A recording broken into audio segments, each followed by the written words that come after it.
Hey there, Ryan Reynolds here. It's a new year, and you know what that means. No, not the diet. Resolutions. A way for us all to try and do a little bit better than we did last year. And my resolution, unlike big wireless, is to not be a raging and raise the price of wireless on you every chance I get. Give it a try at mintmobile.com/switch. $45 upfront payment required, equivalent to $15 per month. New customers on first 3-month plan only. Taxes and fees extra. Speed slower above 40 gigabytes on unlimited. See mintmobile.com for details.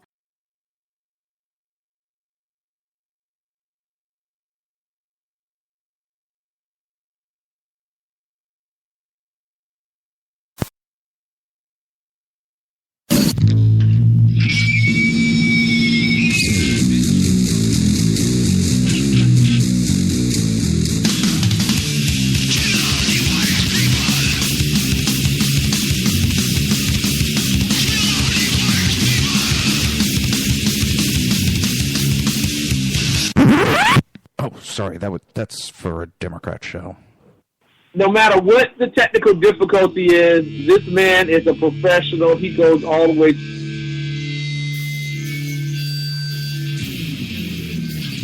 What you represent to them is freedom. Was an extremely great conservative commentator. We're tearing it up on Wednesday night. This is awesome. This will allow me to retort. Well, this is Jersey Joe for the Reaver of Common Sense show. 8 p.m. on shrmedia.com.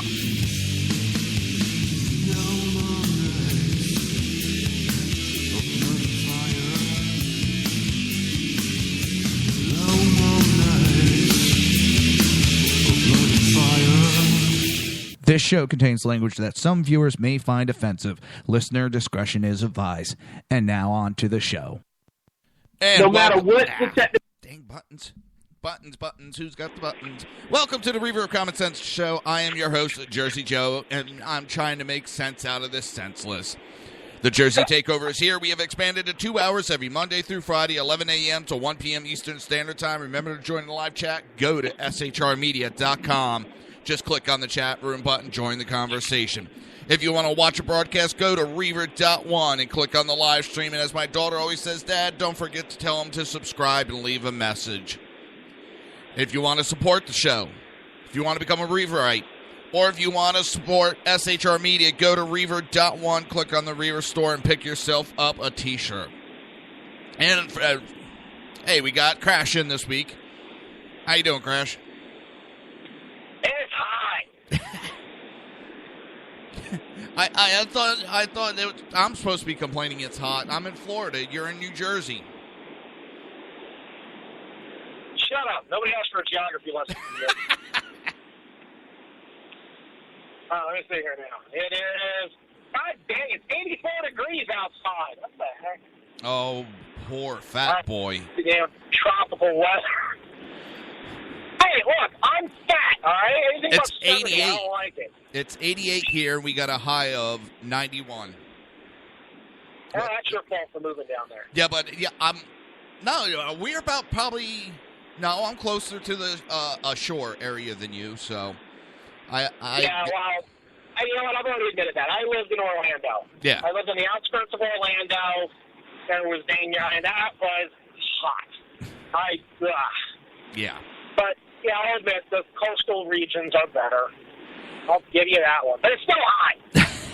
So, I just want to say, glad to have you back. Don't forget, tonight will be the Southside Much Show right here on SHR Media and High Plains Pundit Radio, 8 p.m. till 9 p.m. Eastern Standard Time. It will be the Jersey Boys, Jersey Joe, and Crash. He might be a few minutes late. As I told everybody, there was an incident with a family member, and they're still dealing with it. And I think dealing with it is a bad word, but I guess you're still dealing with it. So, all right, let's get on with the subject, unless you want to talk about it a little bit, but I figure you don't want to talk about it anymore. No, I'm pretty good. I want to go talk about some idiots. Let's go talk about some idiots. Yeah, we're going to be talking about the king idiot. And it's actually, he's finally being put in his place, and it's kind of hard for this to happen. I've only heard of, this is the second person that I've ever heard of with a big name that has gotten suspended. Sirius XM Satellite announces suspension of Glenn Beck over Brad Thor interview comments. Of course, Glenn Beck is crying foul and, well, crying his tears that he does. I mean, the guy is constantly crying, literally constantly crying. But the host, Sirius XM Satellite has suspended Glenn Beck, and Webb will temporarily take over Beck's 9 a.m. to noon Eastern time slot on Sirius Patriot Channel 125. Now, what's funny is one of the people that broke the story was the Drudge Report. And then Breitbart News picked up on it and really ran with it. They ran with it to the point between Breitbart and Dredge that Glenn Beck claimed that it was a hit piece from him. That they're blowing it out of proportion. It's nothing like it sounds. And Glenn Beck's being replaced with David Weber, who is Breitbart News Daily. That's got to be a big slap in his face. And I love it because this is a man who has been bashing everybody for following the constitutional right to support the candidate that they want. But we're going to get into, real quick, let's see. The suspension is a response to the interview Beck did with fiction author Brad Thor, in which Thor likened the GOP nominee Donald Trump to a South American-style dictator who would cause an extinction-level event for the country if elected. I love this Chicken Little Sky is Falling about Trump. Everybody knows exactly what's going to happen, but these are the same people that failed to know what was happening in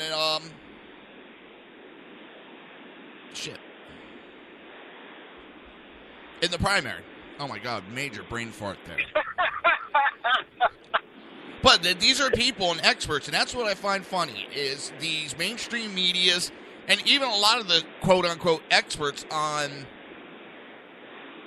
any type of media.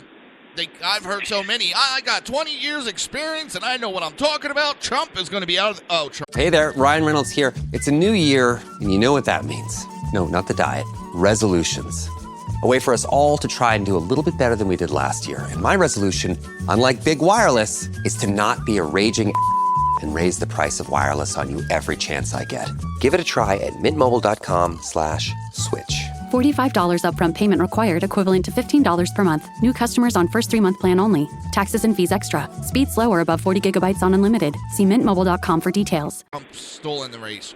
Trump can't win. Oh, he just won. He can't win a oh, he just won a conservative state. He can't win a closed. Oh, he just won a closed state. You know, the thing is, it used to be that an expert actually did have to be an expert.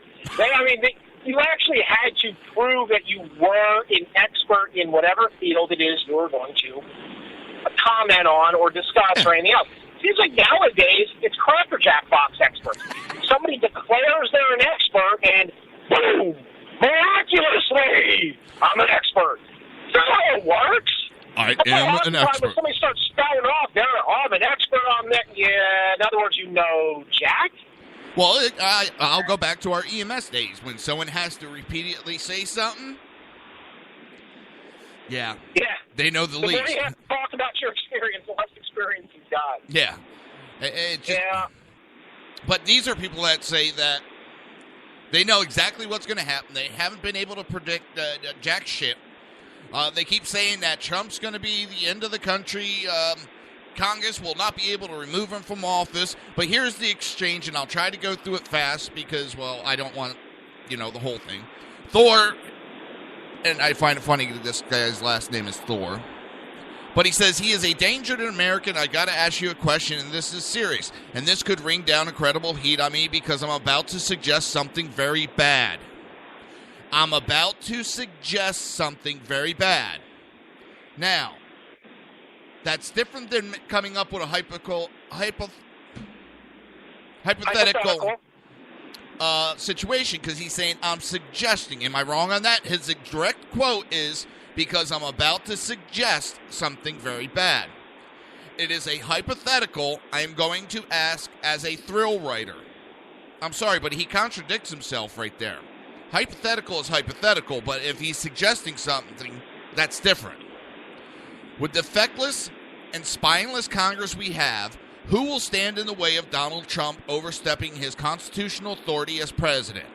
If Congress won't remove him from office, what patriot will step up and do that if he oversteps his mandate as president, his constitutional granted authority, I should say, as president? If he oversteps that, how do we get him out of office? And I don't think there is a legal means available. I think it will be terrible. Terrible position on the American people will be to get Trump out of office because you won't be able to do it through Congress. Now, Beck goes on, I would agree with you, yada, yada, actually have the voice we're talking about, and we've been talking about this off air for a while. I think the voices like ours goes away. I don't think we are allowed, especially if things, and I believe the economy is going to go to crap. Well, of course it's going to go to crap. It goes to crap every fucking election. Even if Jesus was in office, it's going to naturally reset. It has to. Now, that's the statement that they made. Well, see, yeah, actually, I find it really, regardless of any stupid factor, I find it actually comical. Hey, that dissertation you just gave, I find this absolutely comical. Who's going? If he oversteps his constitutional mandate as president, Congress is spineless. They won't remove him. Who's going to step up and remove him? Well, you know what? You kind of hit the goddamn nail on the head. That's what we've got a current administration for 8 years that has done nothing but wipe his ass with our Constitution, overstep his bounds every chance he got, do whatever the hell he wants, and has Congress done it? No. They haven't done anything about it. So obviously, I will agree with them. They are spineless. They will not remove somebody from office that is doing whatever the hell they want. Right? So that means we got to get rid of Congress too. That's how I look at that. He did hit the nail on the head. As far as there not being a means to remove them, BS. There are means. There are ways to do it. They just don't want to. Exactly. Now, the one difference I do see, if let's go hypothetical.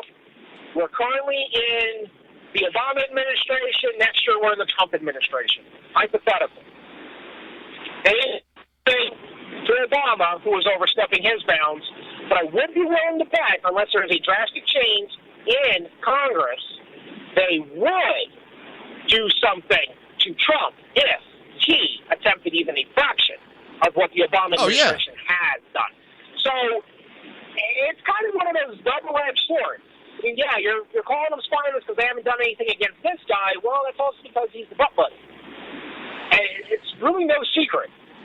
They don't even try to hide it anymore. Oh, no. That's... I actually find sad. Well, let me interrupt. That's what Sackhead Sean, one of his things, he said he is not 100% sold on Trump. He has some reservations. But Trump being the nominee, he will back the nominee. But he does have some reservations. But instead of this, the sky is falling, let's burn down the whole country type attitude that this Never Trump movement has had. Exactly, the sky is falling. Sean's suggestion is simple. We have the best chances with Trump. And if you are worried about him, make sure, because it's like 75% of the House and Senate are up for election. Make sure you put in a strong Congress. Make sure that you vote in a Congress that is willing to stand up and not let a president overstep his bounds. And Sean hit it right on the head with that. For number one, we need to do it every year. But if you're worried about it, just make sure that you put in a Congress that is willing to step up. And it's none of these assholes that are in office now. Honestly, we've got two.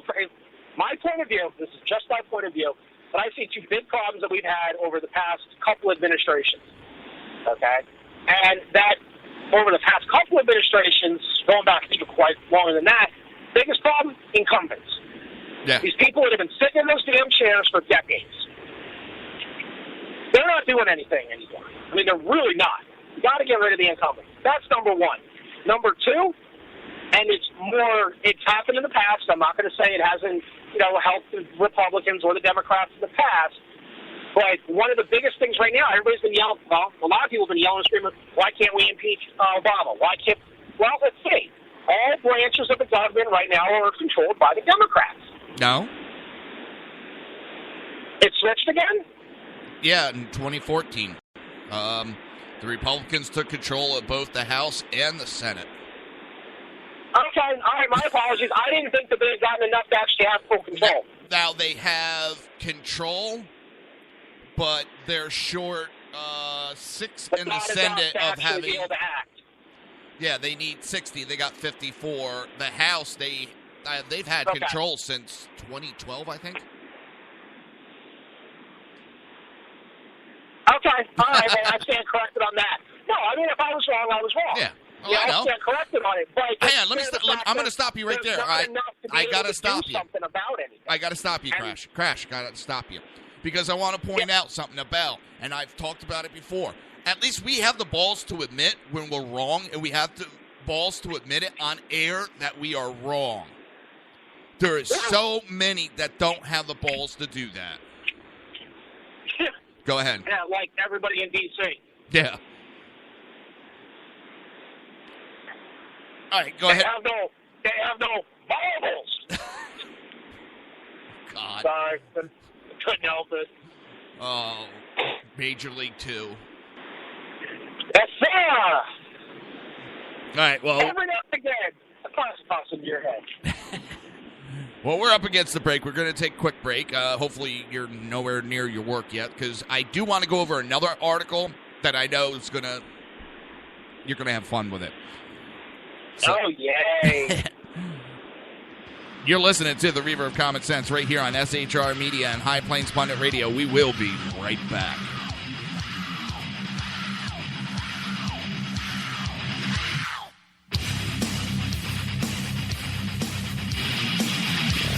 Conservative media done right. You're listening to the SHR Media Network. Breaking news. According to the latest report coming out of SHR Media, a merchandise store to support both the Reaver of Common Sense and SHR Media has just been unleashed to the general public. Be forewarned that this site can be contagious and numerous items can be purchased to support the best news programming. Go to Reaver.one website and click on the store link to check out the merchandise.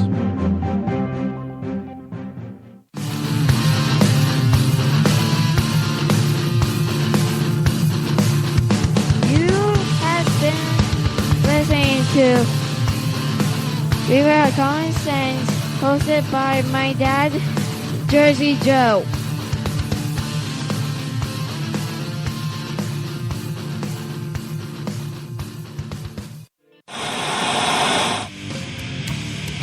Beware, the Jersey Takeover is here. Every Monday through Friday, 11 a.m. to 1 p.m. Eastern Standard Time.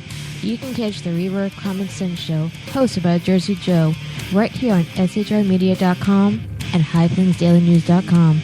Only Jersey can deliver hell like no one else, so consider this your fair warning.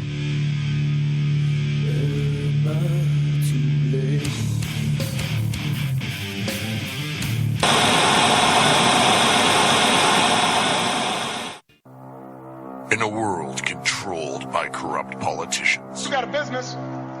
You didn't build that. A team of ordinary men emerge from the ashes to give voice to the voiceless and hope to the hopeless. Sackhead Sean. Dude, I'm not saying Catholic is stupid, bro. Sackhead Clint. All good friends of ours usually show up drunk. Also starring Sacco as the producer. I'm a little bit drunk, 'cause I'm drinking. They are the Sackheads Radio Show. Every Wednesday at 8 p.m. Pacific on shrmedia.com.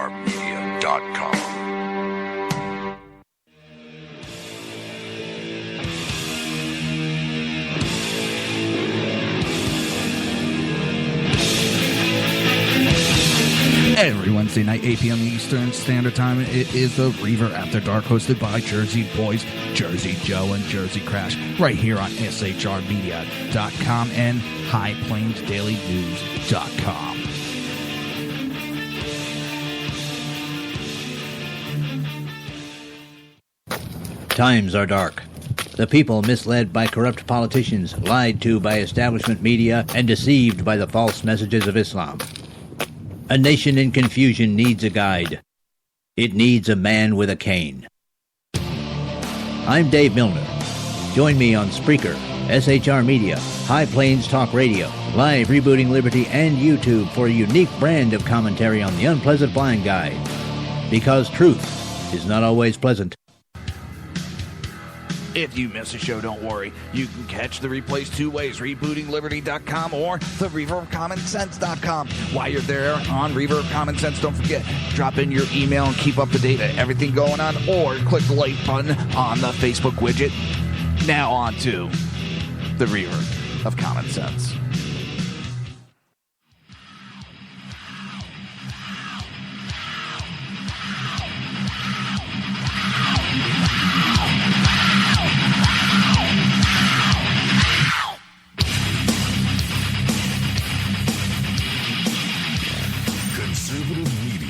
Done right. You're listening to the SHR Media Network. This show contains language that some viewers may find offensive. Listener discretion is advised. And now on to the show. And welcome to the Reaver of Common Sense show. I am your host, Jersey Joe, making sense out of the senseless. And remember, we have taken over. The Jersey Takeover is here. We've expanded Monday through Friday, 11 a.m. to 1 p.m. Eastern Standard Time. And we have also expanded to Wednesday night with the Jersey Boys on the Southside Much Show, hosted by Jersey Joe and Crash. And we do have Crash in today, and I'm going to send his blood pressure through the roof in a minute. You ready? But you're going to do what to my blood pressure? Send it through the roof. Actually, no, I don't know if this one's going to send it through the roof. This one I think you're actually just going to like because yesterday Trump held a press conference because everybody has been whining about the money that he did at. He didn't go to one of the debates. He backed out of it. And instead he did a charity for veterans. He raised, I think it was $6.5 million in like an hour or two. And, well, it's been a little bit, and the people are bitching, saying nobody's gotten the money, nobody sent it out, he hasn't released any information. Well, he held a press conference, and he said, he lambasted the media, called one of the reporters a scumbag, or a sleazeball, I'm sorry.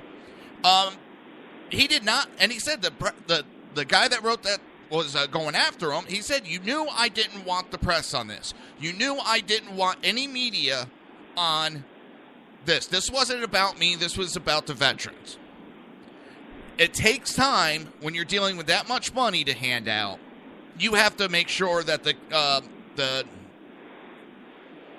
veteran group has all of its paperwork in order, that it's a real company, that it's actually, he wanted to make sure that they're actually helping veterans. Yeah. And it takes a while to vet. And he didn't want to put out the whole list. Well, last night, or yesterday afternoon, he put out the whole list.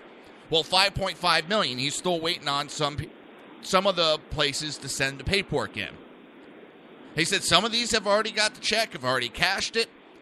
And he just goes off. Well, a veteran got up on stage, and he goes off on the media and told them to get their heads out of their butts. He said, focus on the real issues. And during a press conference about his donations to a multitude of veterans organizations, Donald Trump lambasted the media as disgusting. I would never put my name on a candidate that did not, from his heart, look me in the eye and tell me he's concerned about veterans. This was Al Baldessaro, a veteran who spent 22 years in the Marines.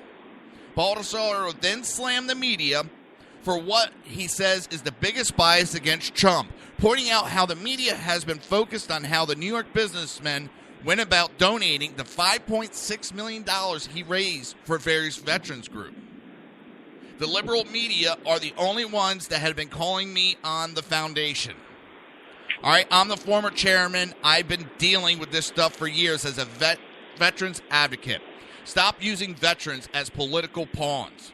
Donald Trump is doing this from the heart. You are all focused on the way he's raising money, and you're not looking at the 22 veterans that are killed each and every day. You're not concerned about the thousands of veterans that are on a wait list. Look at his plan on the website. He talks about medical costs. He talks about the VA. He talks about competition. I think the liberal media, and I've been dealing with you a long time, need to get your heads out of your butt and focus on the real issue. Now, Trump also made a good point. He asked the media, how much has Hillary done for the veterans? How much money has she raised for the veterans? Did she step away from a debate so that she could raise money for the veterans? And the answer is no. But they don't go after her for it. But he went on his own time, raised $6.5 million, did not take a dime of administrative costs, has paid his employees to do all this work out of his pocket. And what does the media do? That's your cue. Oh, that's why I'm supposed to say something? Yes. They shoved their heads up their collective sphincters and swallowed a new pile of crap of libtard. It's ironic. I know, like, blood pressure's not really going up, maybe a little, but, yeah.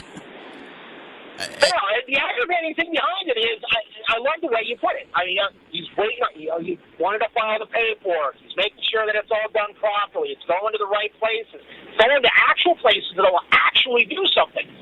Look what's going on with Wounded Warrior.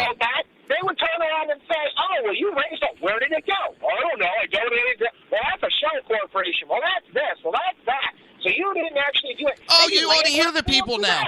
Oh, I don't believe them. I want proof. I want to see proof. I want to see canceled checks and all that. I'm like... Correct me if I'm wrong. I think the Clinton Foundation and some of their charity stuff falling underneath federal investigation for misdoings and misappropriation of donated funds. Well, this is also, I've seen a lot of never Trumps. Well, I don't believe him. I want to see canceled checks. I want to see, are these his buddies that he's funneling money through? Okay. Oh, my fucking God, though. They want to see all that stuff? They want to see all that stuff. You know what? If it's covered underneath the Freedom of Information Act, they're perfectly welcome to it. Trump's not the one that has to provide that crap. Go to the goddamn organization that cash the freaking check and herald them. It has nothing to do, problem is, this has nothing to do with anything other than the fact people want to attack a candidate. Yeah. For doing a nice thing? Go suck a freaking... all right, now it is going up, you jerk. Well, it pisses me off, too. I mean, and it's... And these are supposed to be fellow conservatives that are doing this attacking, just because they got a bug up their ass against Trump. I would almost wonder with some of these how bad it is. It's like, did Trump fuck your wife or something?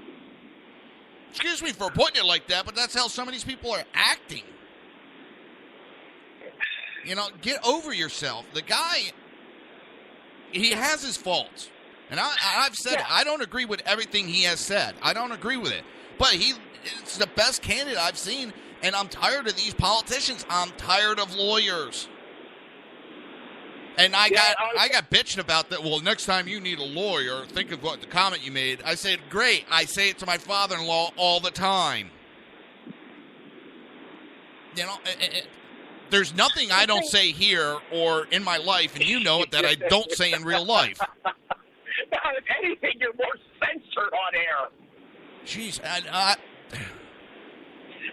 you put your name to every comment, every statement, every stance you've ever had. We were in EMS together. Had a problem broadcasting it. How many times did I get in trouble? Issue. How many times at the squad did I get in trouble because I said what I fucking thought? You know what? I lost count after the first week of working with you. I say what I think. I don't care, and I think more people ought to be like that. Well, you know what? I think you're absolutely right.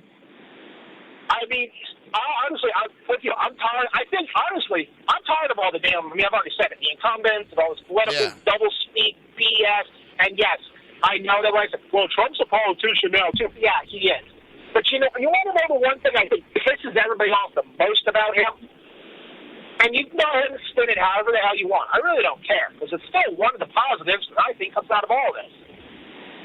The guy was not an incumbent politician in any branch, at any stature, at any time that I know of. He wasn't on a town council. He wasn't a mayor. He wasn't a governor. He wasn't on, Congress. He's been a businessman his entire freaking life. He's finally fed up with the way the country's being run. And guess what? America's incorporated. I didn't even know that until it got pointed out to me, which I still disagree with in certain aspects of it. Well, that's been like that for, essentially, several decades. We're a business. It's a business now. So you know what? Who would be better to run a business? A lawyer or a goddamn businessman? Let's go back to 2012. Why did I back Romney? Why did I back Romney? He was a businessman. He knew about business. We didn't need a fucking lawyer to screw up the country more. Yeah, the thing is, again, like you said, do I agree with all of his policies? No. Do I agree with all of his politics? No.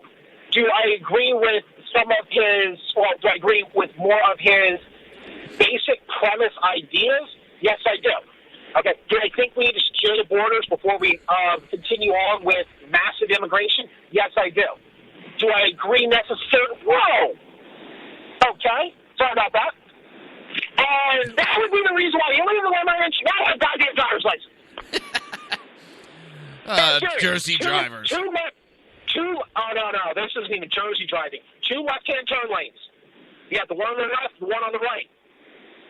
Okay? Did they make a right and a left turn lane in the right lane? Well, if you're on the left one, it's got the big arrow. You can only make a left. If you're on the right-hand one, you can go straight or turn left. And they made a right. He had a signal to go left. I was on the other side. I was also going to go left, so we both should have snatched each other. No, he punched it and it was took off the front end of my freaking car. People are idiots.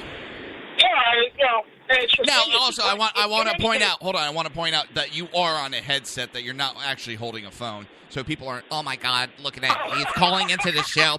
He's so dangerous. He's such an asshole. No. Fuck you. He's on a headset. No, hold on. If they do accuse me of being an asshole, guilty. Yeah.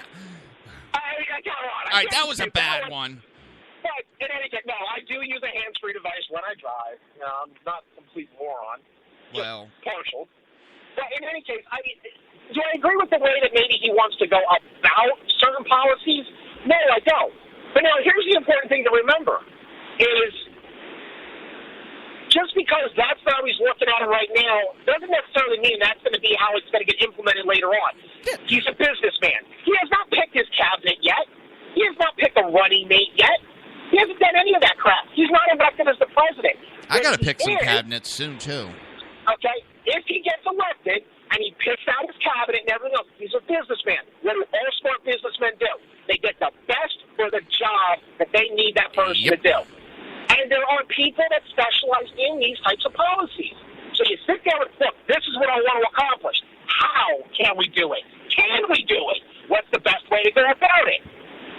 Oh, I love how they're pointing out he can't do none of that. The president's not allowed to do that. He has to go through Congress. And then he says... the current administration goes through Congress. Yeah, but then he turns around and says, I will negotiate with Congress on this. We will talk. We will get it through. Oh, look at that. He's already changing, flip-flopping.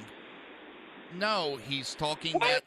Yeah, it's like he knows he's the president that is or president candidate that's actually saying, I know I have to go through Congress and we're going to have to make deals to get this through. Oh, look at that. He's already selling out. Oh, my God. Some of these never Trumps.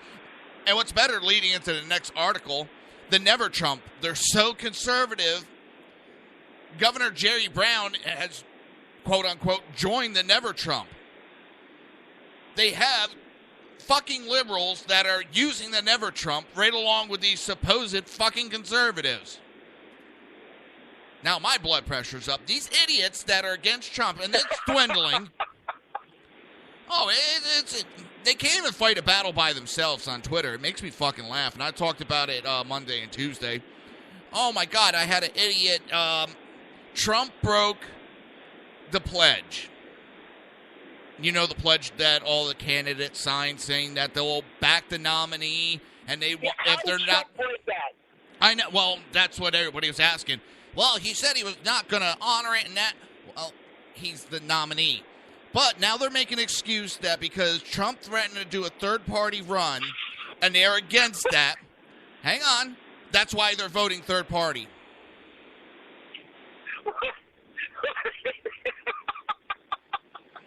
Who's on first? I don't know. Third base. Okay, you know what? Honestly, that's it. She's got to get involved here. I mean, we're so goddamn worried about Zika virus and Ebola and how that stuff is spreading like freaking wildfire. We got libtarditis spreading in this country. They're going to put a fucking stop to this. Let's get that. Well, actually, I just diagnosed it. I actually have an article for tonight's show for the Southside Much Show with me and Crash. And it's about a lot of the immigrants coming in and the diseases that they're bringing with it. Oh, my God.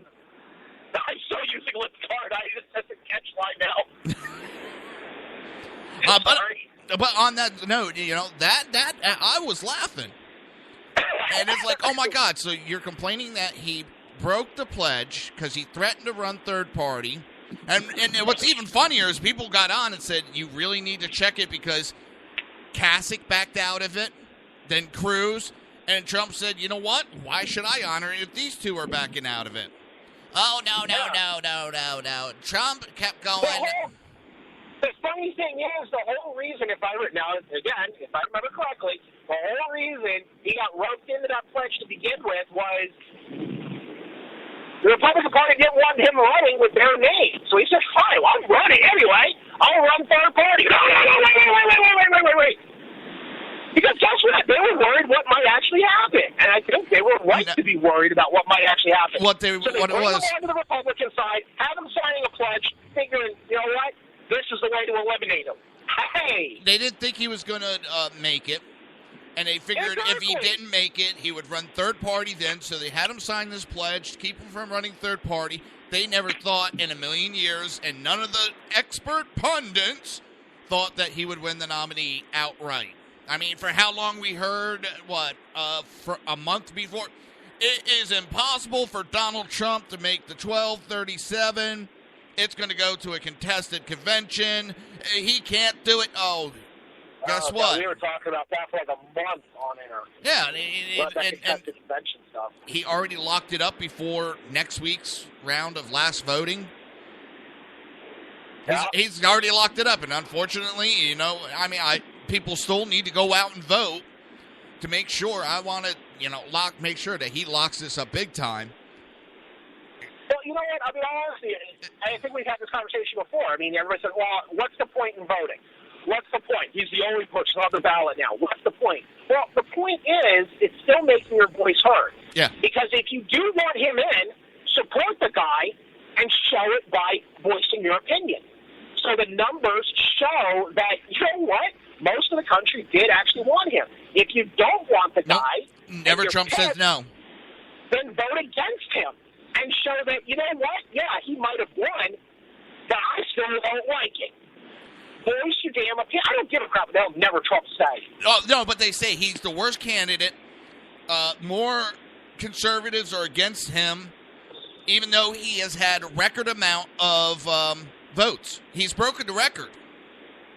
You know what the funny thing is, though, and I swear to God, they are destroying themselves. Oh, yeah. Crap of trying to go after him. If anything, I mean, I'll be perfectly honest. Was I a Trump supporter before? No, not really. I really never really was. I started to when it was kind of down to him and a few of the other guys. It was just kind of like, all right, well, I'm kind of agreeing with him more than the other guys.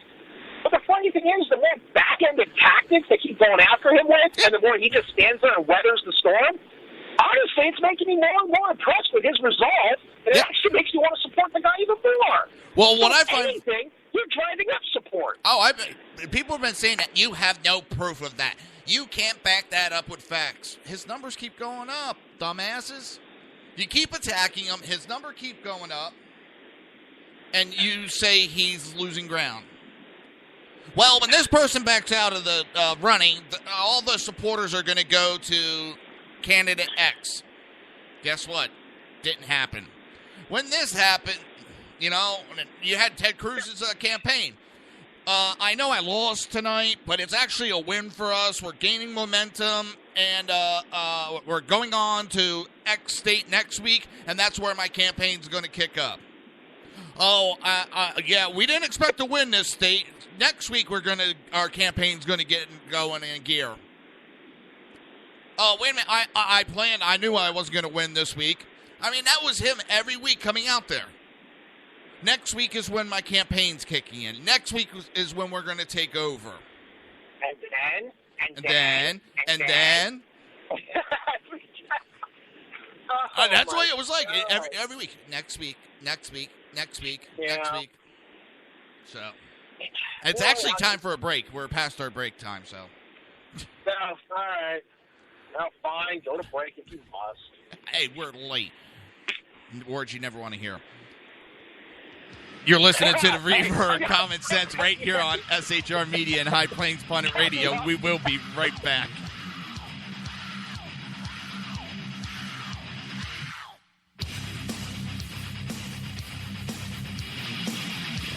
Conservative media done right.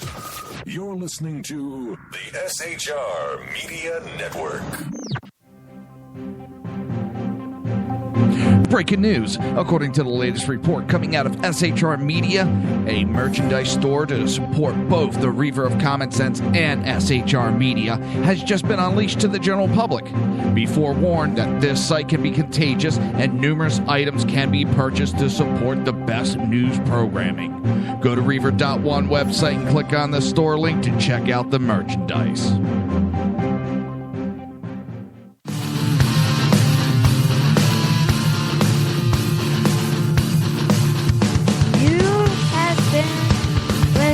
To Reaver of Common Sense, hosted by my dad, Jersey Joe.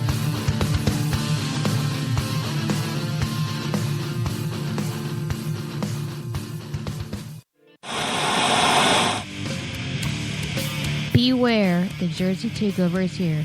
Every Monday through Friday, 11 a.m. to 1 p.m. Eastern Standard Time. You can catch the Reaver of Common Sense show, hosted by Jersey Joe, right here on shrmedia.com and highplainsdailynews.com. Only Jersey can deliver hell like no one else, so consider this your fair warning.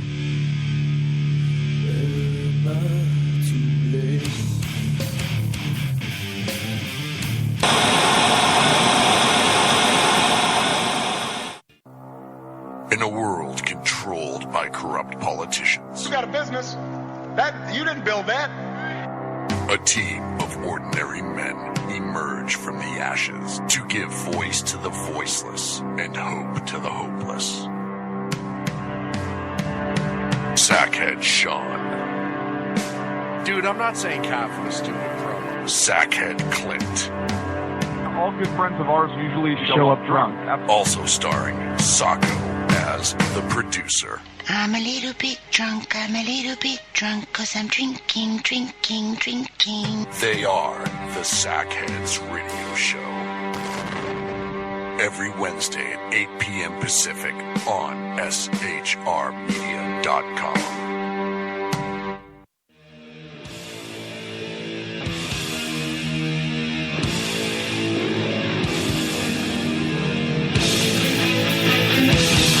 Every Wednesday night, 8 p.m. Eastern Standard Time, it is the Reaver After Dark, hosted by Jersey Boys, Jersey Joe, and Jersey Crash, right here on shrmedia.com and highplainsdailynews.com.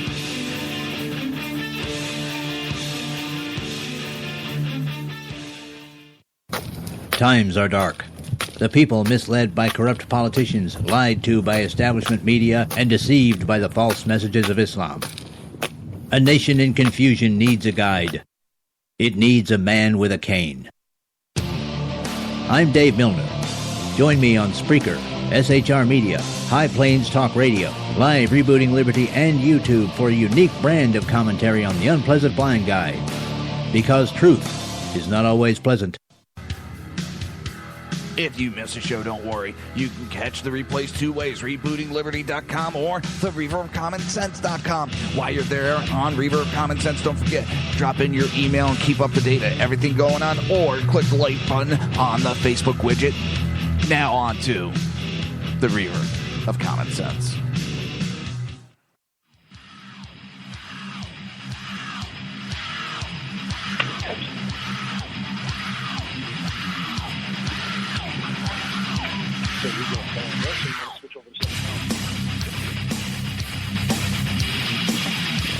Conservative media done right. You're listening to the SHR Media Network. This show contains language that some viewers may find offensive. Listener discretion is advised. And now on to the show. And welcome back to the Reaver of Common Sense. I am your host, Jersey Joe, and I'm making sense out of the senseless. The Jersey Takeover is here. We have expanded to 2 hours every Monday through Friday, 11 a.m. to 1 p.m. Eastern Standard Time. Remember to join the live chat. Go to shrmedia.com, click on the chat room button, join the conversation. If you want to watch broadcast, go to Reaver.one, click on the live stream. Don't forget to hit subscribe and leave a comment. If you want to support the show and become a Reaverite, or if you just want to support SHR Media, go to Reaver.one. That's REAVER.ONE. All right, so Crash is Fat Boy's getting lunch.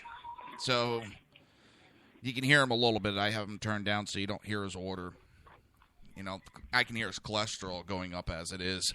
And I think, all right, we have the Southside Mutt Show. Well, I know we have the Southside Mutt Show tonight at 8 p.m. till 9 p.m. Eastern Standard Time right here on SHR Media. And I think I might be co-guest hosting on Sackhead Show, which is 11 p.m. Eastern Standard Time, 9 p.m. Pacific Time? Not specific, Pacific Time. I'm not sure. I got a text from Sackhead Show, and I got to double-check on it. I'm not sure. So, don't forget to tune in tonight. Southside Mutt Show. It's two idiots. Well, basically what you've been listening to, this is what it's like for an hour straight. Yes, and I got talking about Jerry Brown has now joined the Never Trump movement. And he's backing Hillary Clinton. He announced Tuesday morning that he will be voting for Hillary Clinton in the California primary on January 7th because, in his view, she is the only candidate capable of defeating Donald Trump. While he is deeply impressed with Senator Bernie Sanders, Brown said Clinton has an insurmountable lead already, which he really needs to check his numbers again because, well, that lead has disappeared. In most of the polls, they're either tied or Trump has taken the lead. She has a lot of negative behind her. Brown made no mention of Hillary's unfolding email scandal, which he called a vampire last August. Brown's statement, released on his website as an open letter to California Democrat and Independent, is as follows. On January 7th, I have decided to cast my vote for Hillary Clinton because I believe this is the only path forward to win the presidency and stop the dangerous candidate of Donald Trump. You notice how they always do that? They always got to use little trigger words. And because they don't agree. Now, let's point out, okay, Trump wants to build a wall. Hillary was for building a fence just a couple years ago on the south border. So a fence is not racist, but a wall is racist and dangerous. Yeah. And she was literally asked about that, and she said, well, there's a difference between, it's the wording. Great. What a bunch of morons. I have closely watched the primaries, and I am deeply impressed with how well Bernie has done. He has driven home the message that the top 1% was unfairly captured way too many of Americans' wealth, leaving the majority of people far behind. In 1992, I attempted a similar campaign. Listen, I'm sick of this shit. If you bust your ass, you become rich, good for you. If it gets left to you, great, that's your right. They're complaining about what they don't have, basically. They're complaining about that they weren't left all this money. Sanders is saying he's an outside candidate. He is an anti-establishment. As the man has been in government since 1981, I think it was 81 or 83. But before that, he was getting fucking welfare. The man has been sucking on the tit that is the American people his whole life. He has never created a job in his life. He has never worked private companies. Are you back, Crash? You're an asshole. I can hear his cholesterol going up. I was standing in a checkout line. I wanted to cut you off so damn bad. I know, and you couldn't say shit. That's why I did it. Like you, motherfucker.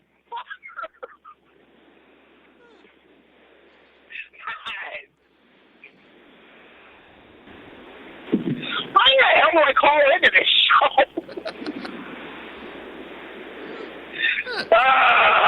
Anyway, who were you just bashing? I didn't catch the name. That was Bernie Sanders. He has been working in okay. He's been in government, whether local or federal, since 1981, 1983. And he's anti-establishment? Yeah. I can't say.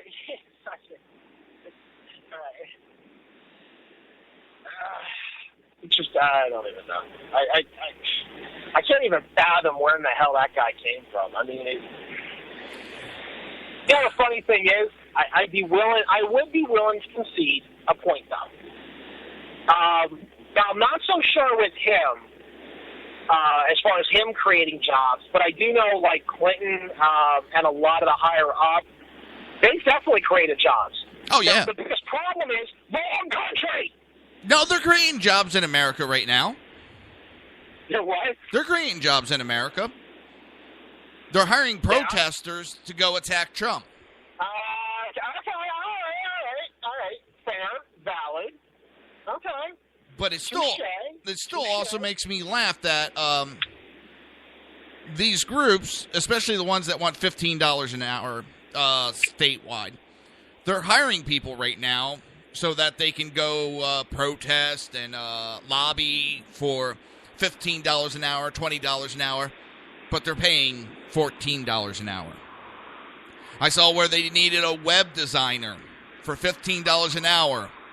A web designer to do their web page, they're offering $10 an hour. Nobody doesn't see the irony in that. They're fighting for higher wages, but they refuse to pay those same wages? I'm sure a lot of people do. It's funny, you know, and it's funny. You know what? Everybody, you know, people want to go on this whole thing about the minimum wage. You know what? I think we've already beat that damn topic to death and back again. You know, but that's one thing I love where I'm currently at. And I got no problem bragging about that, especially when it comes to the whole minimum wage thing. Because I got dragged into it this year. New Jersey passed a constitutional amendment, which I still think is complete BS, that ties the inflation on minimum wage. It ties an increase on minimum wage to the inflation. So as prices go up, or as the economy changes, you're automatically going to get a raise every single year. Even though you suck at your job, you don't have to do anything to improve, you're going to still make more money.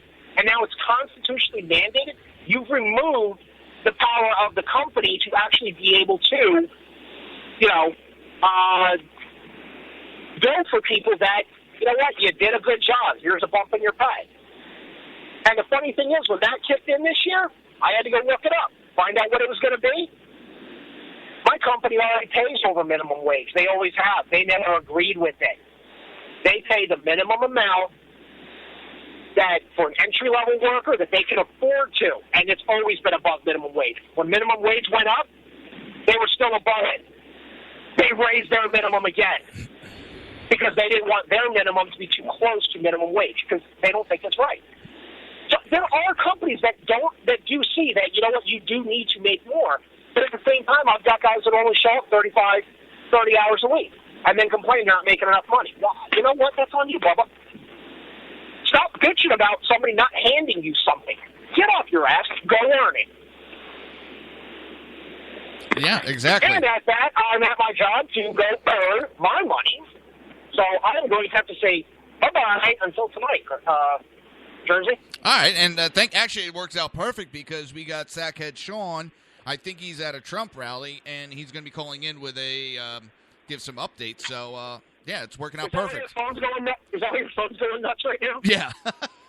So. Nice. Very nice. All right. Well, I'll talk to everybody next week or tonight, depending on when you decide to join the conversation. Talk to you later, Sean. See ya. All right, so I like days like this, and I can still hear it, fat fuck.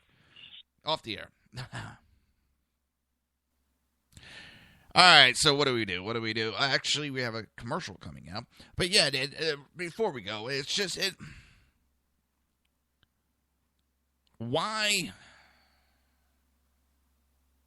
I don't understand people expecting and putting their value at a higher price than they are. The only time I did that shit was when I was in my early 20s. And I was cocky and I was arrogant. And I thought I knew what I was doing. And I didn't. I don't know. All right, we're going to head to break real quick. We're going to come out, and then Sackhead Sean should be calling in shortly after. So you're listening to the Reaver of Common Sense right here on SHR Media and High Plains Pundit Radio. We will be right back.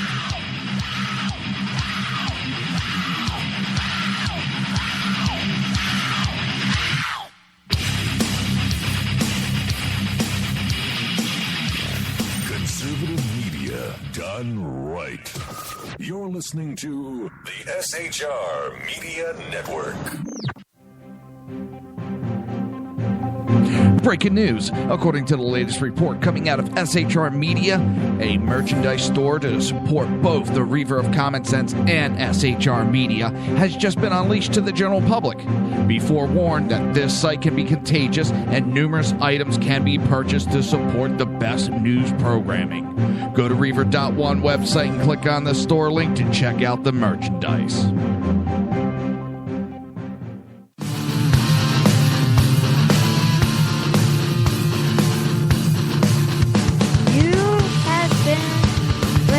To Reaver of Common Sense, hosted by my dad, Jersey Joe.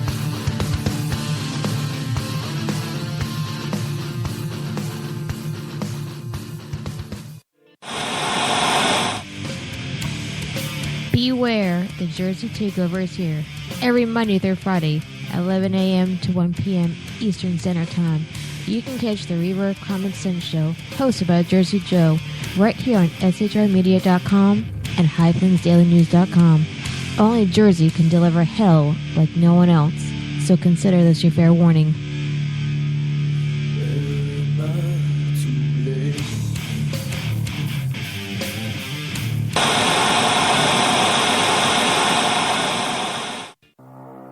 In a world controlled by corrupt politicians, You got a business.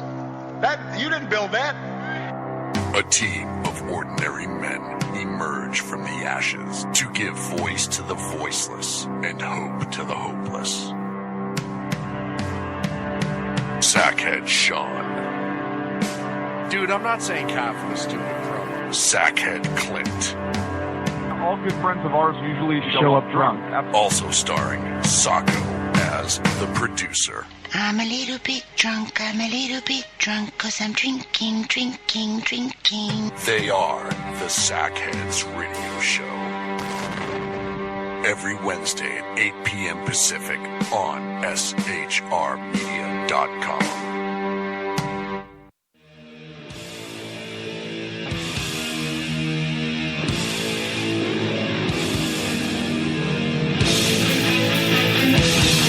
Every Wednesday night, 8 p.m. Eastern Standard Time, it is the Reaver After Dark, hosted by Jersey Boys, Jersey Joe, and Jersey Crash, right here on shrmedia.com and highplainsdailynews.com. Times are dark.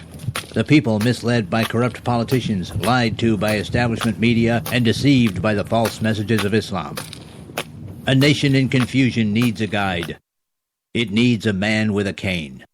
I'm Dave Milner. Join me on Spreaker, SHR Media, High Plains Talk Radio, Live Rebooting Liberty, and YouTube for a unique brand of commentary on the unpleasant blind guide. Because truth is not always pleasant.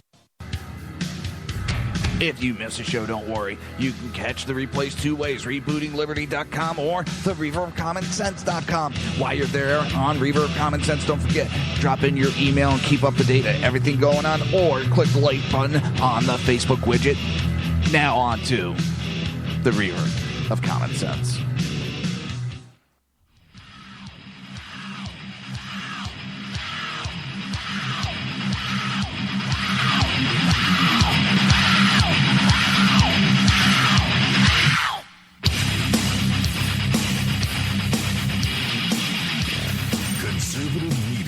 Done right.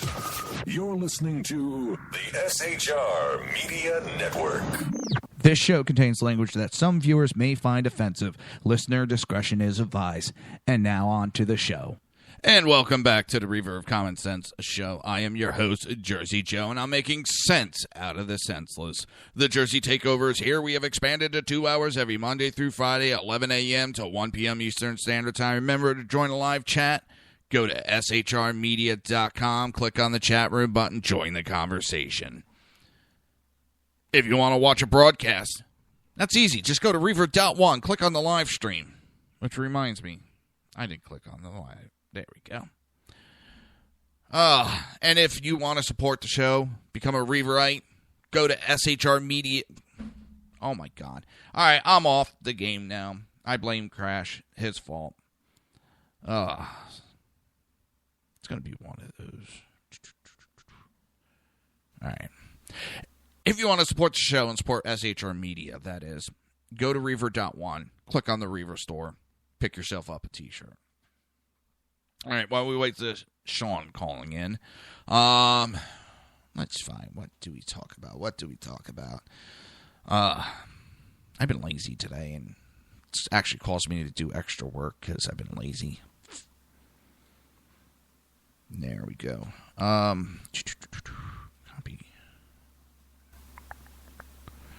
There we go. Well, let's start off on this subject, and when Sean calls in, and we'll jump off into the Trump rally. Hillary's inner circle has shunned investigators in the email probe. We spoke briefly yesterday on it. It wasn't just Hillary Clinton who refused to talk to the State Department investigator. Her entire top tier of staffers shunned the Inspector General probe into her secret email system. And most of the staff are now playing prominent roles in Mrs. Clinton's presidential campaign. The State Department Inspector General report determined that not only Mrs. Clinton, but also her confidants used private email accounts, aided Ms. Clinton's use of personal server, and would not answer any questions about the scandal, fueling speculation of a coordinated cover-up. What we need to do is just make it black and white, make it illegal for them to use any private email for any business, period. Not this, well, if you use it, it has to, no. Period. You get caught, X, Y, and Z will happen. Make it very black and white. Any business conducted has to be conducted on an official .gov web or email. That would resolve a lot of this issue and stop this backdoor private email crap. That has been giving us trouble for a while now. And we need to just cut it off and go on from there. Doesn't mean we shouldn't follow up and convict or at least indict Hillary. But we need to stop this and stop it fast. Otherwise, it's just going to be issue. They're going to be using it to hide emails. And it's hard to prove. The only way we found out about Hillary's private email servers because there was an issue in Benghazi. and that they investigated that. Then they came across that there is a bunch of missing emails. If it wasn't, and I wish it never happened, if it wasn't for Benghazi, we may not have known about this private email server. We may not be looking at Hillary Clinton's foundation. Is it me, or is it just tiresome that these people are doing all this? They find more ways to go around the system than actually doing their fucking jobs. If they did their jobs, it would be a lot easier than all the sneaking and cloak and dagger crap that they pull to try to go around doing their jobs. And they end up working harder, and in the long run, cause more problems.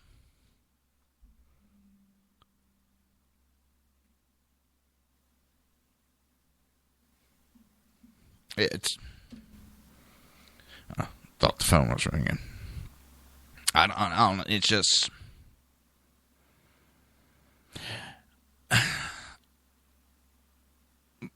my blood pressure is boiling from this. It's remarkable, truly remarkable. There was no cooperation with the Office of the Inspector General. I can't think of anything comparable, said Tom Fitton, president of the watchdog group Judicial Watch, which has filed more than a dozen lawsuits trying to pry loose emails from Mrs. Clinton and her aides. Mrs. Clinton's refusal to talk stood in stark contrast to other secretaries who all cooperated with the Inspector General's probe. Clinton's campaign did not respond to a request for comment from the Washington Times for an article, but her campaign spokesman said last Wednesday in a round of television interviews that the candidate and her inner circle figured it was more important to talk to the FBI. Well, I don't know about anybody else, but everybody wonders what is helping Trump. This right here. This, I'm above the law. I can do whatever I want. It's getting absolutely sickening. And it's appalling. I'm going to get off that story because I've done enough on it, and it's actually it's getting my blood pressure boiling, and I'm so sick of it.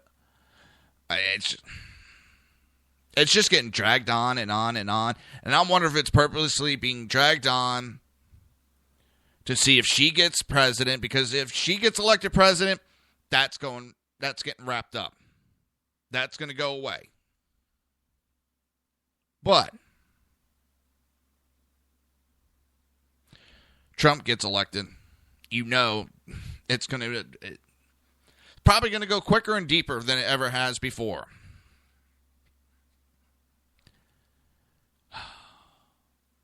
There was an article I came across, and I found it kind of funny because it had to deal with one of the companies one of my best friend's father works for. He's now retired from it. And it was talking about why the power grid attack is a nightmare scenario. It really is a bad scenario because they have talked about it repeatedly that there's like 2 spots on the United States. If those 2 spots out of 4 places are hit, there's 4 spots, I should say, and any 2 spots are hit, it could take out the power for all of the United States. Stores are closed. Cell service is failing. Broadband internet is gone. Hospitals are operating on generators but rapidly running out of fuel. Garbage is rotting in the street, and clean water is scarce as people boil water stored in bathtub to stop the spread of bacteria and escape. There is none because planes can't fly, trains can't run, and gas stations can't pump fuel. This is the nightmare scenario that lawmakers have been warning you about. The threat of an attack on the nation's power grid is all too real for the network security professional who labor every day to keep the country safe. And that's another way, through the computer system. We've already been hacked several times And it seems like they're just looking around to figure out how to shut our systems down. They are very close. They have gotten into some of the systems. In order to restore civilized society, the power has to be back on, said Scott Aronson, who oversees the Electricity Subsector Coordinating Council and Industrial Government Emergency Response Program. While cybersecurity experts and industry executives describe such warning as alarmist, intelligent officials say people underestimate how destructive a power outage can be. The most damaging kind of attack, specialists say, would be carefully coordinated to strike multiple power stations. If hackers were to knock out 100 strategically chosen generators in the Northeast, for example, the damaged power grid would quickly overload, causing a cascade of secondary outages across multiple states. While some areas could recover quickly, others might be without power for weeks. The scenario isn't completely hypothetical. Lawmaker and government officials got a preview in 2003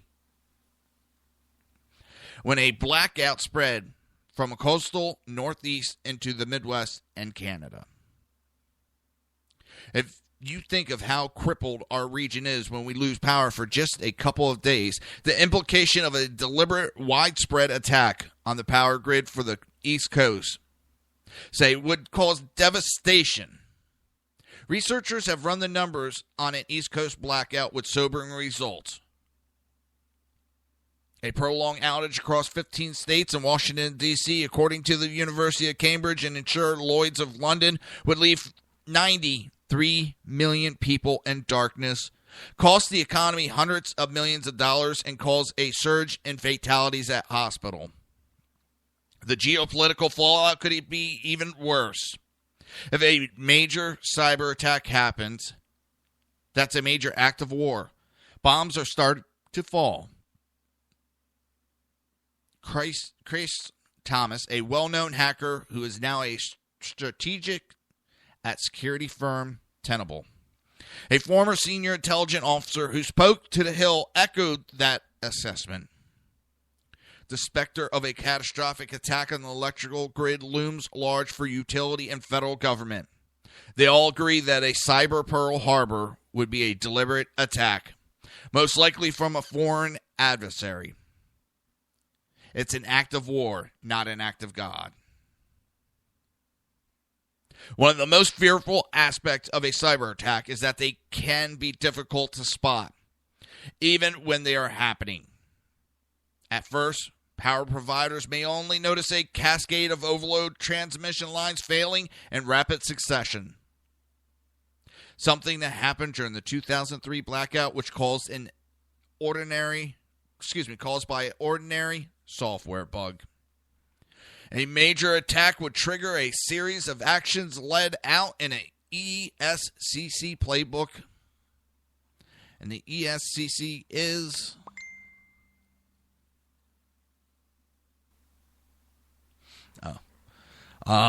where did it go? Electricity Subsector Coordinating Council is the ESCC. Sorry about that.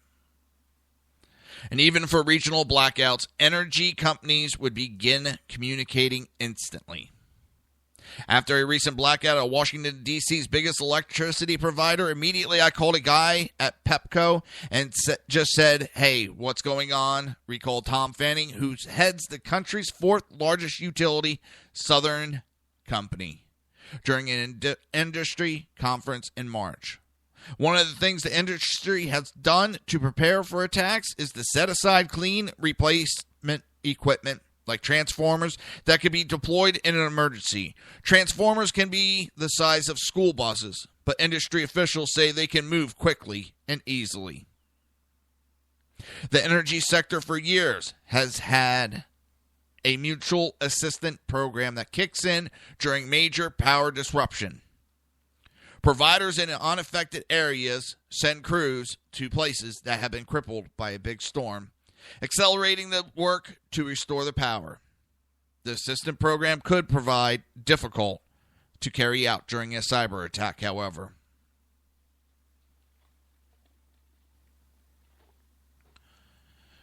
If the power grids were attacked, government workers would be scrambling at a command center in Arlington, Virginia.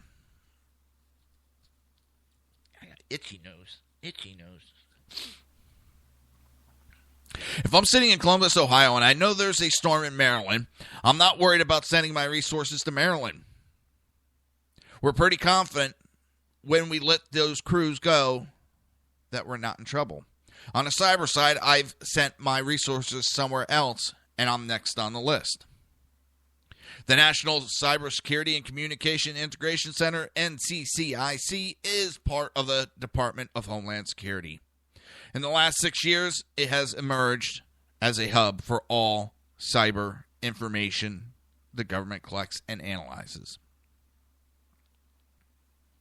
Inside the complex, government employees and representatives from critical infrastructural industry monitor cyber activity around the clock.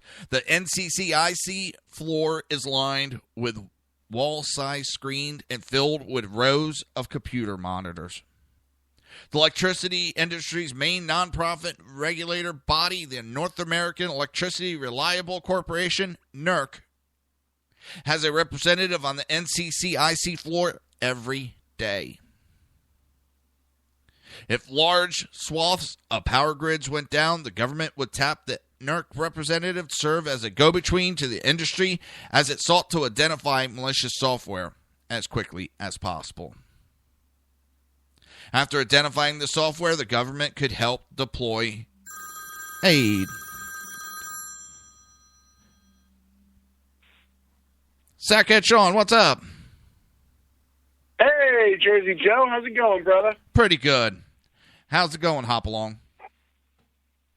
Well, when I say I'm as busy as a one-legged man in an ass-kicking contest, it actually has more credence these days.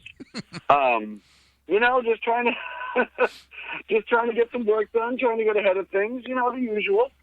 All right. And how's everything with you? It's going good, sir. Going very good. I'm actually going to have probably a pretty good, easy day because, I had a crash call in, and now I got you calling in, which makes it an easy day for me. So, can't complain. That's our whole plan, is to make life as easy as Jersey Joe is humanly possible. So the reality is going to set in because I'm going to make you work all night. But other than that, nice, easy day for you. Yeah, well, I'll talk to let me know what I'm doing tonight, and, I will help out. Oh, don't you worry. I have it already planned out. So are you heading to or at the Trump rally? The Trump rally will be later this evening. It's supposed to kick off somewhere between 6 and 7 local time. So I will be covering it through the course of the afternoon. I'm going to get there early to see, just kind of how things are ramping up, and I'll be there to cover the speech itself, hopefully, and as long as they'll actually let me in. And then any sort of protest, which, as we've seen with Trump rallies, is a possibility. Most people don't know Sacramento, we're not far from the Bay Area. We're about an hour and 15 minutes. We are filled with professional protesters because we have the state capitol, and literally paid bust-in protesters are a regular occurrence in Sacramento from the Bay Area.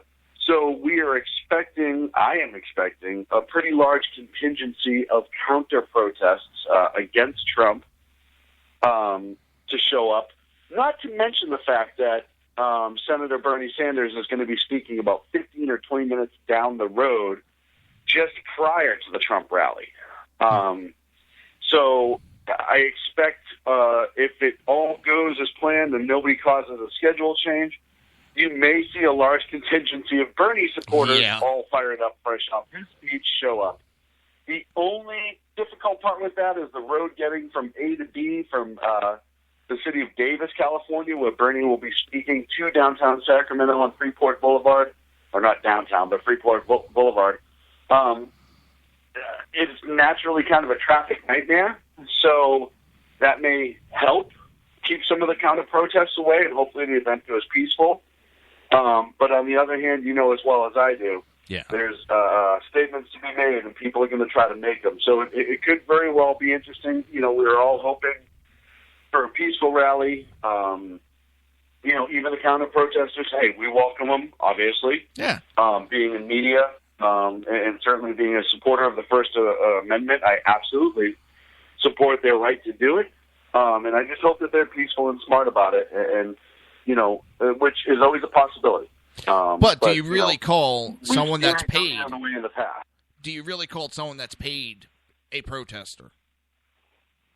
Well, I'm talking about the legitimate protesters. Obviously, the paid protesters fall into a different category, and I don't view them as protesters as much as paid instigators.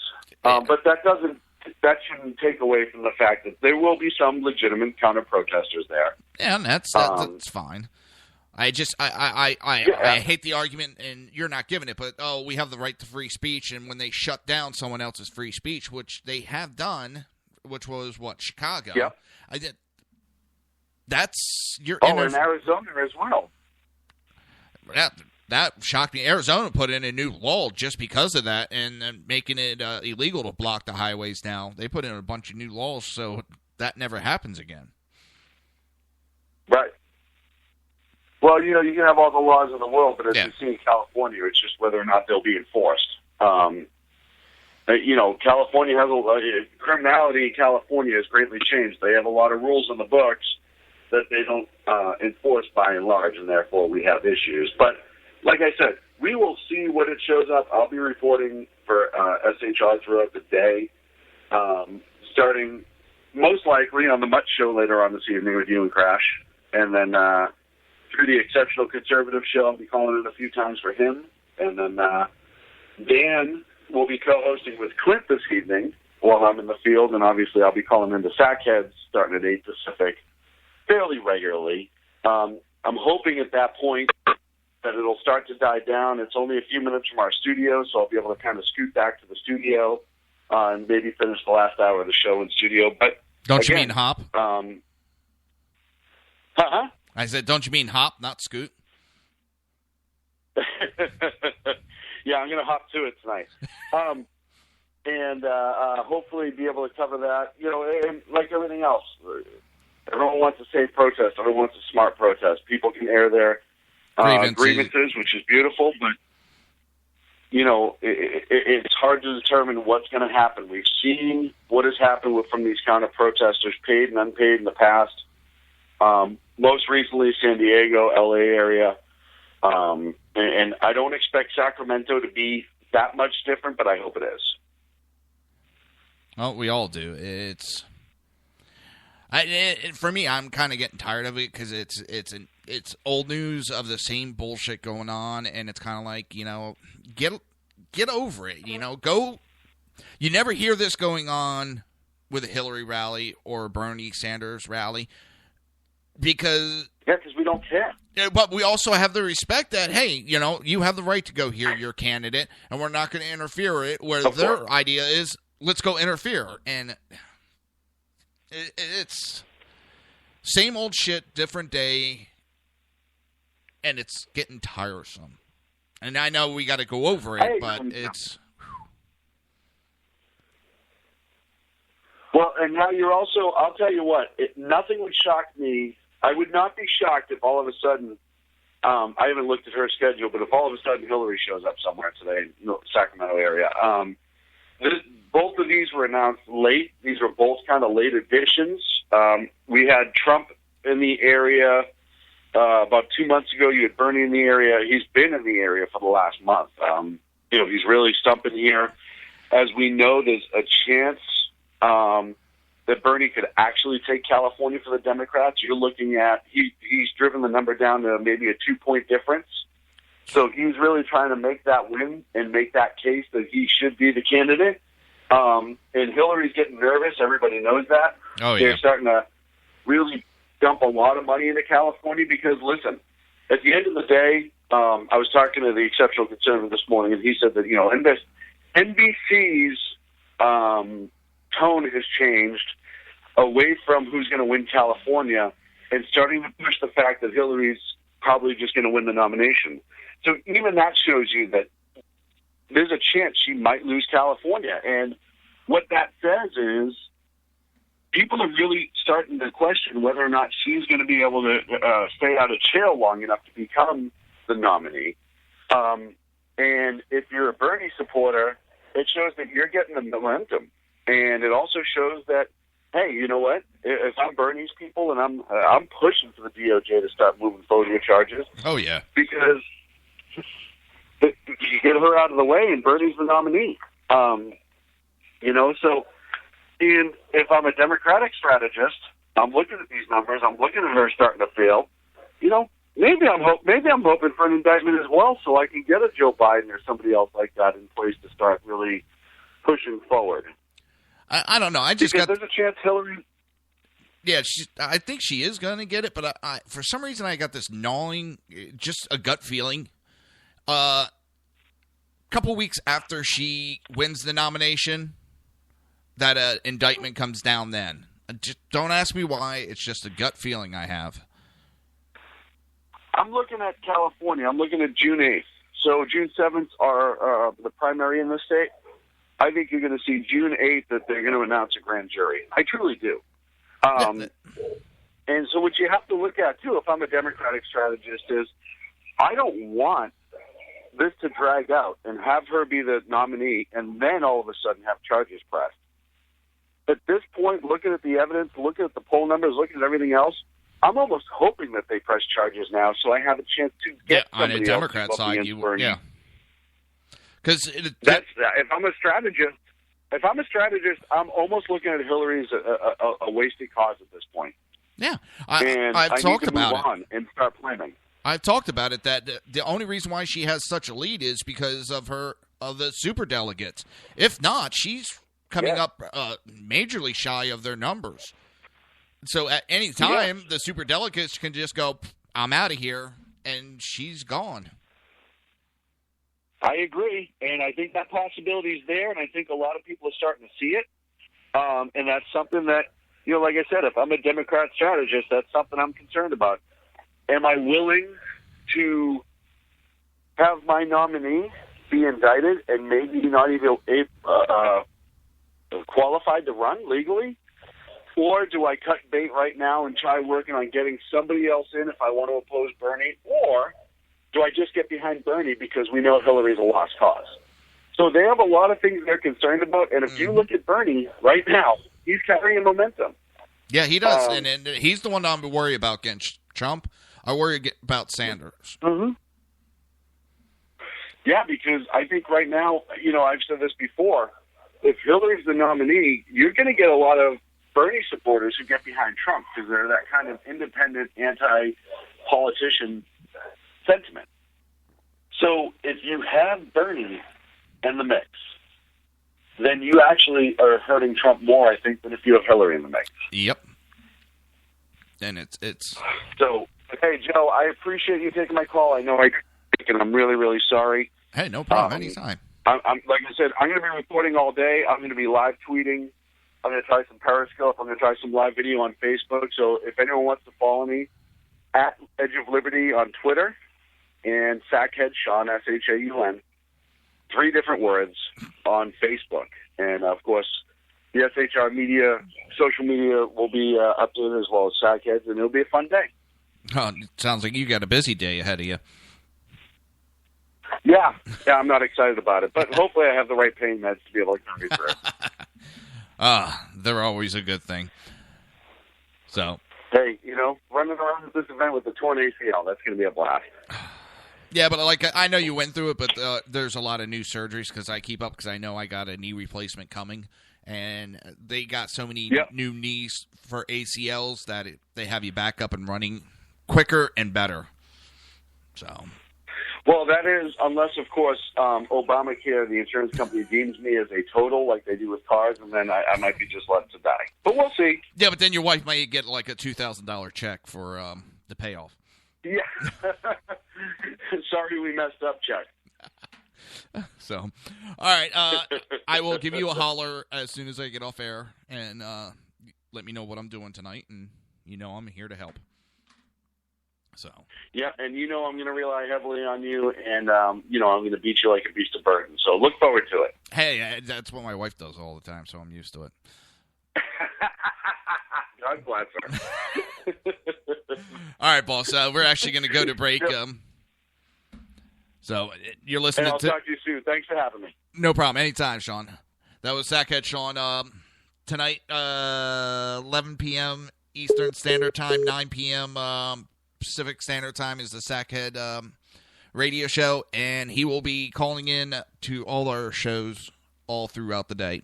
You're listening to the Reaver of Common Sense right here on SHR Media and High Plains Pundit Radio. We will be right back.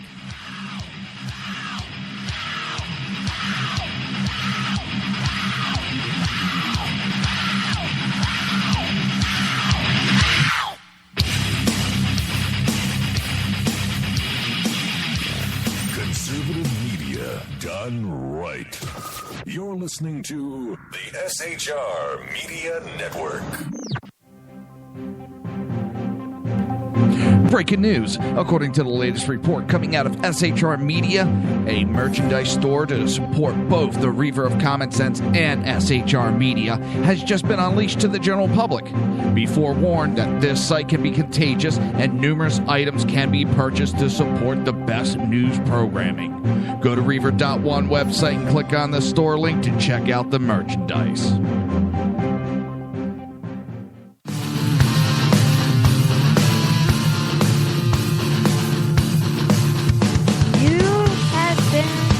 Listening to Reaver of Common Sense, hosted by my dad, Jersey Joe.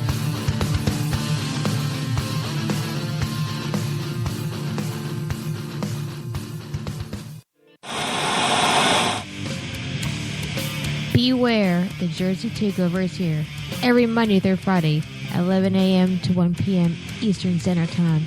You can catch the Reaver of Common Sense show, hosted by Jersey Joe, right here on shrmedia.com and highplainsdailynews.com. Only Jersey can deliver hell like no one else, so consider this your fair warning.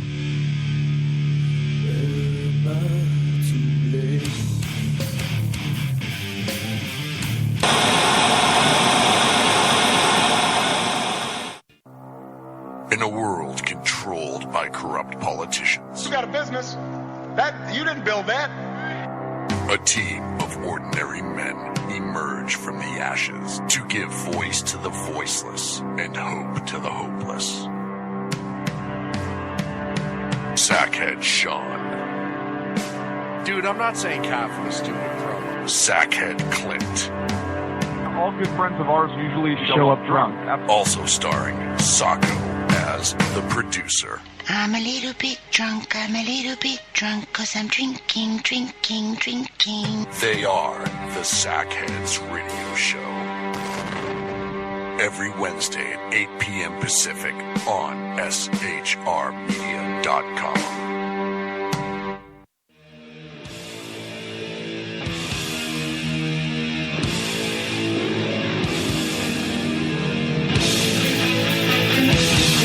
Every Wednesday night, 8 p.m. Eastern Standard Time, it is the Reaver After Dark, hosted by Jersey Boys, Jersey Joe, and Jersey Crash, right here on shrmedia.com and highplainsdailynews.com.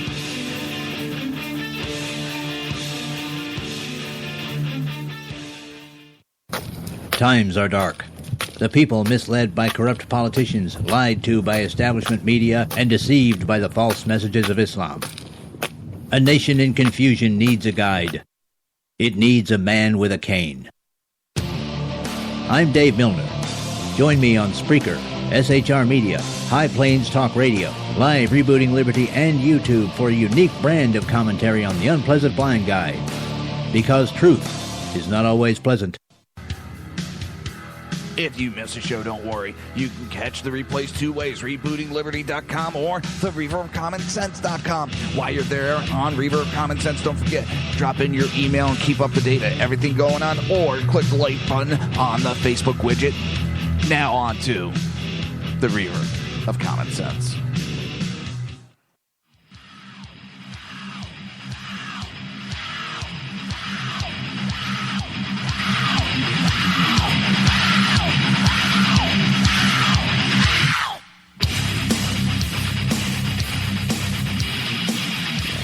Conservative media done right.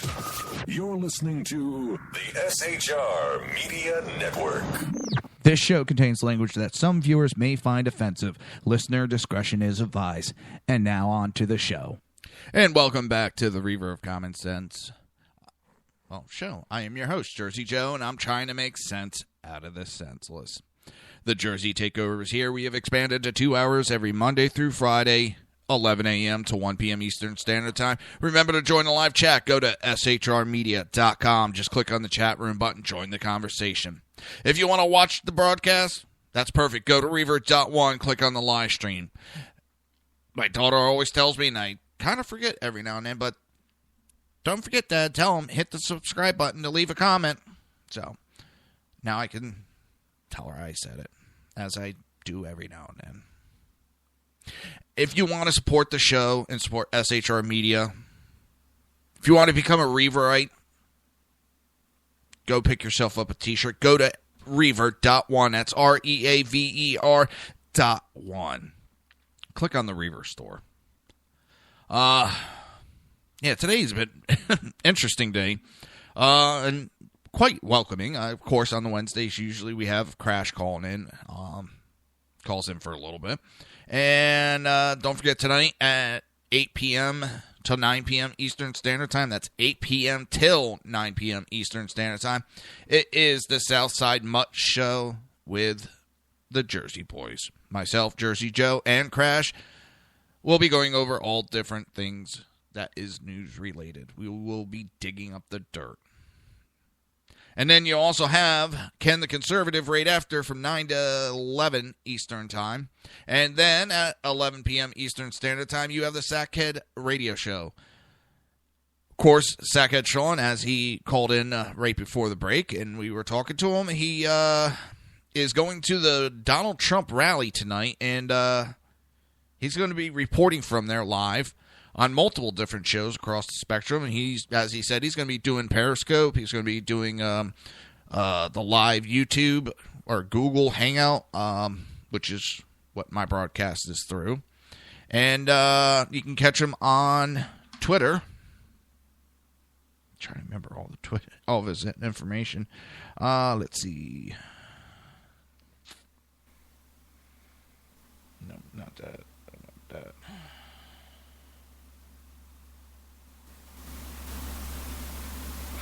And you can catch Sackhead Sean at Edge of Liberty. That is Edge of Liberty. Well, at Edge of Liberty for his Twitter. And he'll be all day today doing updates. You can also go to Facebook and Twitter both and search for SHR Media or Sackhead Radio. And there'll be updates all throughout the day. So we're going to try to get to a couple more articles. And this next one, I kind of like it. It's a National Review article. And this writer, well, for as long as he's been doing it, he actually has a pretty good open mind. And he's understanding certain things that, even though we're being told we're being irrational, these supposed experts are the ones that are throwing the flags for nothing. But this writer goes on and says that he seems to have been writing articles about conservatism all his life. Not quite, but almost. The first such article for him was a paid appeared in a print in 1969 in the Swinton Journal, which not at all coincidentally was the first magazine he ever edited. The article had the uninviting title, The Direction of Conservatism, and he advocated educational vouchers, road pricing, flexible exchange rates, and many other good things from the Handbook of Classic Liberalism. It had quite an impact, too, when a second article on flexible exchange rates appeared, Set the Pound Free. I had a gift for headlines. Edward Heath, then Tory leader, forbade all the MPs in the Parliament Party from even discussing the topic in the future. after it was almost inevitable that as a prime minister he would find himself floating rates, as he did in the early euro currency crisis. From the Swinton Journal, I jumped onto the Daily Telegraph as a parliamentary sketch writer, producing 4 comics weekday columns on the previous day's proceedings in the House of Commons from 1972 to 1979. In that capacity, and later ones, I lived through Heath Revolution, followed swiftly by the Heath Counter-Revolution, the Powellite Revolution, the Thatcherite Revolution, which was blocked and delayed by the Wets and the numerous petty rebellions, the eventual establishment of the Thatcher Terror. It overthrew after a decade by notable from the Wet Europhile leadership class, then the slow, gray integration of the party during the John Major interim, the long years of exile under the Blair-Brown usurpation, and finally restoration under the triumphant Tony banner of modernization. And all that was before I arrived in America in National Review to encounter Buckeye Lights, Birchers, Neos, Palos, Tea Partiers, Rhinos, and now Monty Trump's Flying Circus. So I've seen all the heterogeneous groups, hyphenated, unhyphenated, of the vast right-wing conspiracy. Most of the people hated each other in relays, and they held widely differing views of most important subjects. But they all managed to stay with relatively cordiality in the same political party for all their political lives. Despite their bitter inter-scene quarrels, they kept buggering on, in the grand old phrase. And as a result, the Tony party survived intact through it all, recovering from its disaster, rising to new success under Thatcher, and falling to new disappointment under all the other leaders. It would seem I'm losing my voice. And I'm telling you this because there is some truth of what he's talking about over there that's happening here. So he goes on and says, give me a break. Stop yattering on about the death of the republicanism or the terminal crisis of conservatism. They are not even in intensive care unit. This is not their finest hour, perhaps, but they will survive. But what will they survive as? Both Trump admirers, broadly defined, and Trump distractors, who are broadly defined, see Republican and conservative establishment reeling before a hostile takeover by invasion of populist Vikings and Visigoths who have come from nowhere under the banner of no entitlement reform and America First nationalism. Peggy Noonan celebrates this. Jonan Goldsberg will resist it just short of his perpetual. But the main truth here is that this invasion doesn't come from the outside. It is an invasion mainly of people who have been in the ranks of conservatism all along.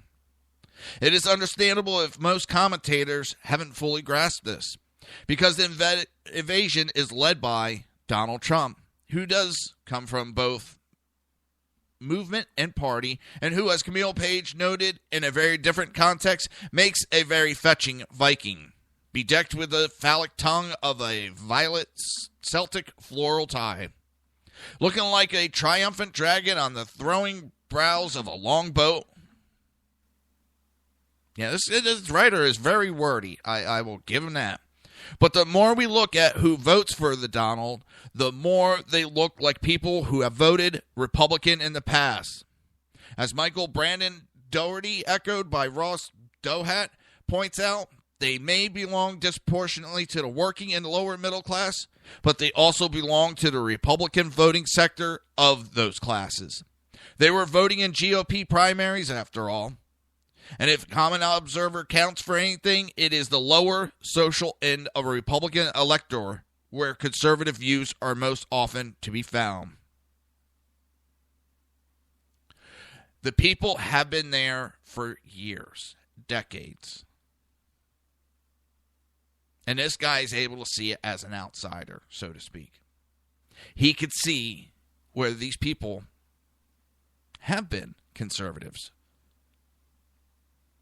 They have been in the party, but they have been, as Donald Trump has put it, itchy ear. As Donald Trump would put it,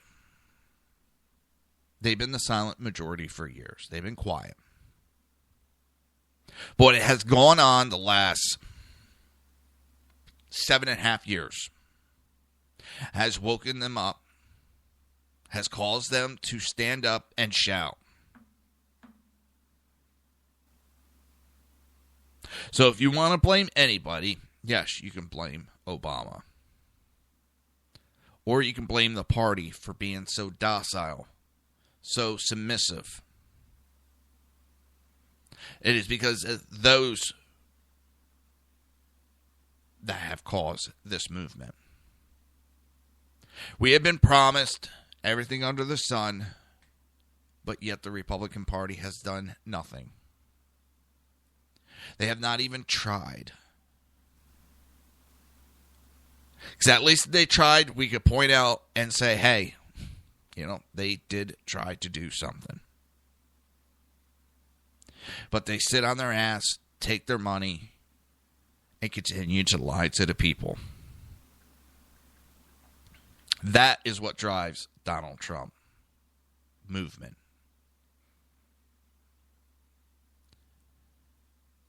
Could he turn out to be everything some of these people say? Yes. But it's not like we haven't tried other things first.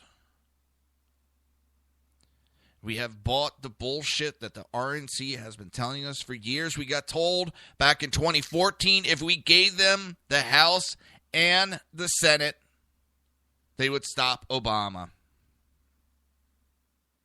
They got him, and they done nothing. They promised that they would get rid of Obamacare if we gave them both houses. We gave them both houses, and they haven't done a thing. Yes, I know the Cruz fans are going, but Cruz has tried. Cruz did a dog and pony show. He didn't try to work with other senators, try to get support. He just went out there and showboated and pissed everybody off.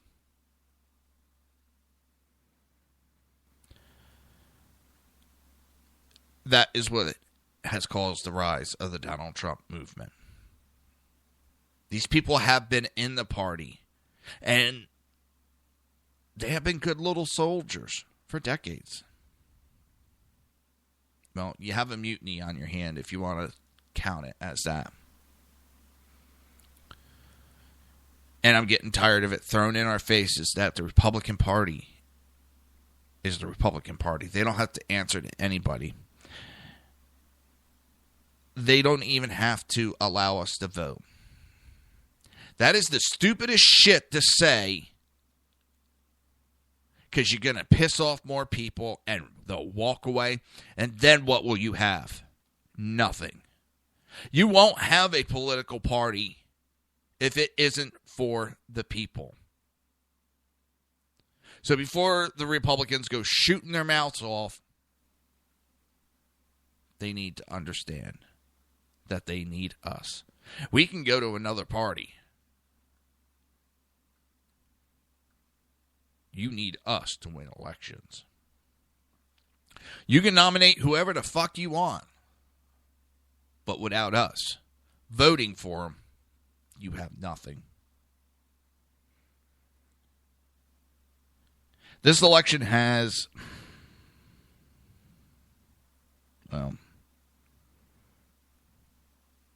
this election has woken up a lot of people to what the Republican Party really thinks of the people and what the Democrat Party really thinks of the people. This is not just an RNC issue. This is a political issue across the spectrum. Both parties are talking and saying that they are the ones that pick who runs, not the people. And we need to sit down and shut up.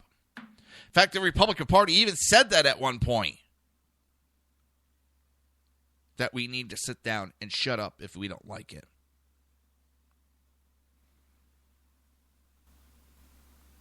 Well, they need to understand they need us. We don't need them. And it's constantly bashing just because you don't understand Trump or you don't like Trump, but the people have picked him. The majority of the people picked him. That's the American process. That's how the electric works. Electoral.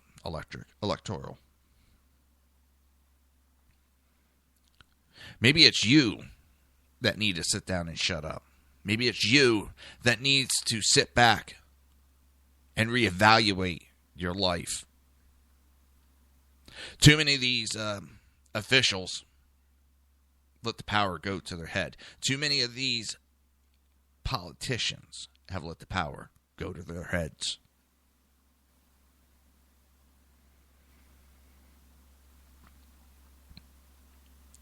We can elect other officials, and if you don't have the people to vote, you have nothing. We've been in the party for years, but we have been silent. We're not silent anymore. And these experts need to reevaluate on what they're an expert on, because they haven't got anything right so far.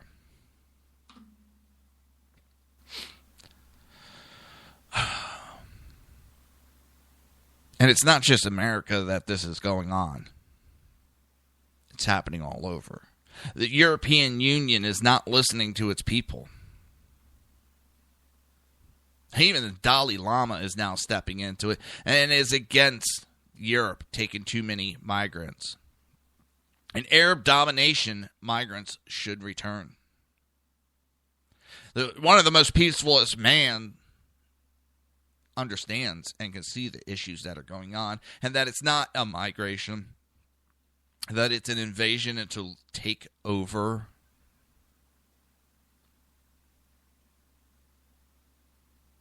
The Dalai Lama said that from the moral view, too, I think that the refugees should only be admitted temporarily. The goal should be that they return and help rebuild their country.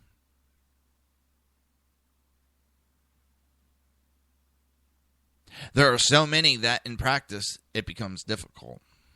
But on the other hand, there are too many at the moment. Europe, Germany in particular, cannot become an Arab country. Germany is Germany. These are the same views that the Europe's anti-Islamization PEGIDA movement, the Pegida, however it's said, and similar to comments made by groups like France's Front Nations, Germany's Alternative für Deutschland, and to a lesser extent, Britain's UK Independence Party. But they're all labeled as racist, but not the Dalai Lama. Maybe the viewpoint on the other side of them silencing are the ones that have the issue. And with that, it's the end of the show. Thank you for listening today. And remember, you have Sackhead Sean doing reports from Donald Trump rally in California. And tonight is the Southside Mutt Show, hosted by the Jersey Boys, Jersey Joe, and Crash, right here on SHR Media at 8 p.m. to 9 p.m. Eastern Standard Time. I will be there tonight.